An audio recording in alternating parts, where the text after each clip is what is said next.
report that's come out today that I want to go into and just get the boys' opinions on quickly, and that is to do with David Coote. A BBC article here states that the Football Association says, so the FA says, it's investigating an allegation that the referee, David Coote, discussed giving a yellow card with a fan before a championship game. So this isn't Premier League related, it is championship related. Court 42 has denied the new claims and called them false and defamatory.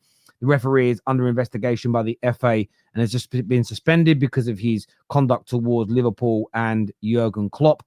Reports that have now been confirmed by the FA state that Coote exchanged messages with a fan discussing giving a yellow card before and after a game between Leeds and West Brom in 2019. The exchange refers to a booking that a Leeds defender received in the match. There is no suggestions of any official gain by Coote, and the booking is regarded as entirely correct. Contains reports, but him just having the conversation with a fan before and after a game has led to a further investigation, more allegations of corruption. And again, this has now been officially, I wasn't going to run with this story because it came from the Sun and I wasn't happy, but the FA has now released this statement and the FA has confirmed that the report is true. So I thought it was worthwhile having a conversation about, he's suspended already for his conduct, behavior, the white powder. Now there's allegations that he's discussing his decisions with fans. This is, I mean, I know a lot of people are saying there's a pile on here, but for me, this is the professional element of his conduct. What do you boys make of this? This is a disgrace, to be honest with you. You know, this just keeps getting worse. I don't know what's gonna happen next. Like, he has an OnlyFans. Like, at this point, it's just gonna be because this guy just keeps pulling up shock after shock after shock after shock. To be honest with you, discussing a yellow card with a fan is just absolute disgrace. To be honest, like, I don't even know how I can unpack this in a normal way and pretend that this is like normal. To be honest with you. Obviously, Terry, when you did the pre-recorded video, I watched it with the Danny Simpson stuff, with the multiple different allegations. Look, I'm not sat here watching football, and both of you, and the clubs are spending hundreds of millions and trying to win and training on a football pitch, every day, sometimes twice, just to have the game ruined by a referee. We don't want this. And even then, like now, would anyone be shocked if the outcome of the Liverpool City game was decided by some horrendous refereeing decisions? And I also ask as well, why is there still no semi-automated offside decisions? It was first after the first international break, then the second, then the third, then it's going to be coming in November, December. We're still sat here waiting. And now they say it's going to be next season and blah, blah, blah. They just play games. And they're just not being serious, these Premier League referees. And this is a conducting yourself problem as well. Because you can't go speaking to a fan about a yellow card. This is just like and you know what I always think when I see some stuff like this, I'm like, if David Coote's done it, someone else must have done this as well before. Like, there must be someone doing some similar shit. That's the element. WWE style. It's already decided before it happened. The game is already decided. The results, who's going to get booked. You know, that is affecting gambling. That is affecting a lot of people's lives. And listen, when I read that about David Coote today, I'm like, you're really playing with people's lives. You're playing with people's money. There is a lot of corruption here. And it's not only David Coote. Listen, I'm going to tell you something. These referees talk to each other. I'm not going to accuse anybody of that. But if they're being told and they discuss who to book, what is stopping the others from doing it? And just the integrity of the league is, if this is true, I don't know, like, to be honest, where do we go from it? That means Paqueta was nothing. Paqueta was just a drop in the ocean. If Paqueta's getting a yellow card, it's a player. If the referee, the judge itself, is deciding who gets yellow cards, what about the thousands and the hundreds and the millions of pounds spent in betting and not only like lives of people, broadcastings, people that went to clubs and people clubs that made money that went to the Champions League. Someone didn't go to the Champions League because they got a yellow card or because the game was decided. Sam said that is the whole integrity of the league is just done. There need to be, I don't know who's the head of all of these, Terry. You know better. But that guy needs to go to jail. Like, before the Liverpool City game, bring out Vince McMahon. But hang on. The head of the PGMOL is obviously Howard Webb. Now, Howard Webb wasn't in charge in 2019, but you've got the head of the FA as well that have got to be looked at.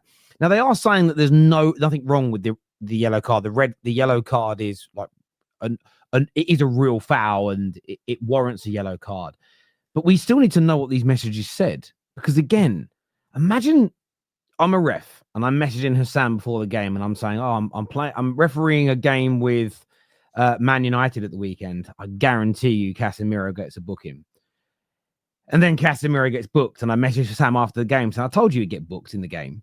That in itself is must still be against the PGMOL's code of conduct. At the very least, it's against the code of conduct. Why are you discussing work match? And that's the same for all of our jobs.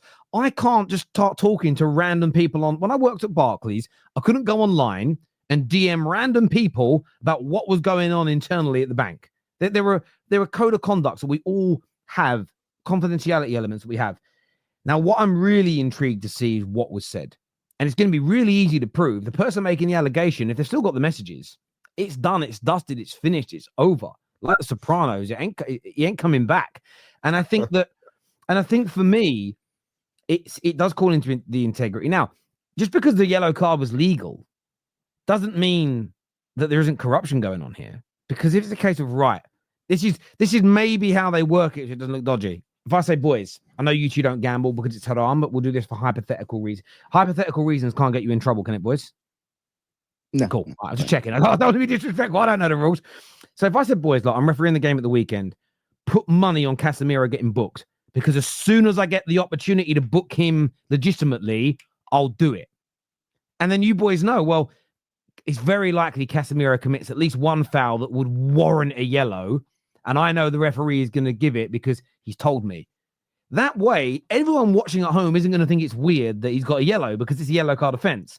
But there's still an element here that is completely wrong. And again, I've been saying it for weeks about this. People keep saying, get off his back. I don't want to attack the person, but we cannot ignore the professional conduct when it impacts the integrity of a game that impacts so many millions of people's lives, both personally and financially. Now, there are managers that lose jobs, and sometimes close games can be flipped by a centre-back getting a yellow card who can't make a last-ditch tackle, as an example. Certain decisions in games. And I think that the biggest question here, and I think you've already addressed it, Hussam, is how much more of this is going on? Because my gut feeling, so anyone from the PGMOL that wants to sue the Football Terrace, firstly, we have a disclaimer in our description that says that these are all opinions and we're not saying that they're fact. So I'm going to reiterate it again. This is my opinion. Therefore, you cannot sue me, because they have sent me letters in the past. I don't believe in my heart of hearts, without irrefutable evidence from the PGMOL, that other referees have not done these types of things. Other investigations haven't gone on behind closed doors. I just can't imagine that David Coote's the only person that's a bit of a rogue. Personally, that's how I feel about it. So, yeah, seeing this was crazy. The strangest bit for me is that the whole Coote thing's been going on now for the better part of a month. We've not heard a single word from his boss, Howard Webb, who's normally, I mean, the geezer was doing a nationwide media tour 2 months ago. Fucking suddenly very quiet, isn't he? Very silent now. Very much. Even the shows like Ref Watch and the show that he does where they go back over the decisions, whatever it's called. None of their clips are being put on YouTube anymore. They're on the Premier League's website, right at the back of it somewhere, but they're not even publicizing the things they're saying and giving it any real airtime. You've got to go and look for it. There's something that stinks in this. There's something that really, really stinks to high heaven. You know, it really, really does.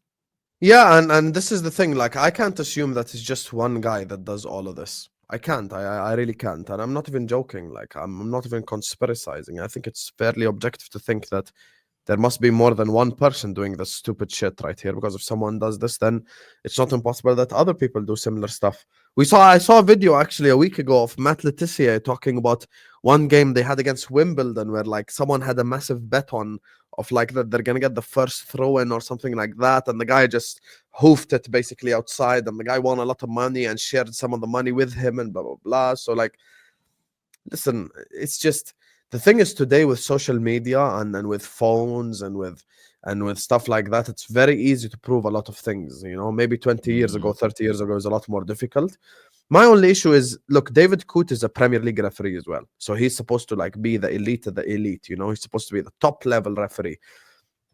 If refs at this level are doing this, then I wonder what happens in the Championship and League One and League Two. Like, it must be just a shithole over there. It could be, and I think as well, the reason that some of these things that he's done are so he's sort of done it in such a blasé way. So he's just, the fact he feels safe and comfortable messaging fans about these things is crazy. The fact that it's half time and he's messaging other referees saying, let's go to this hotel after the game and let's get on it, right? Now, some will say that's a normal thing to do at work.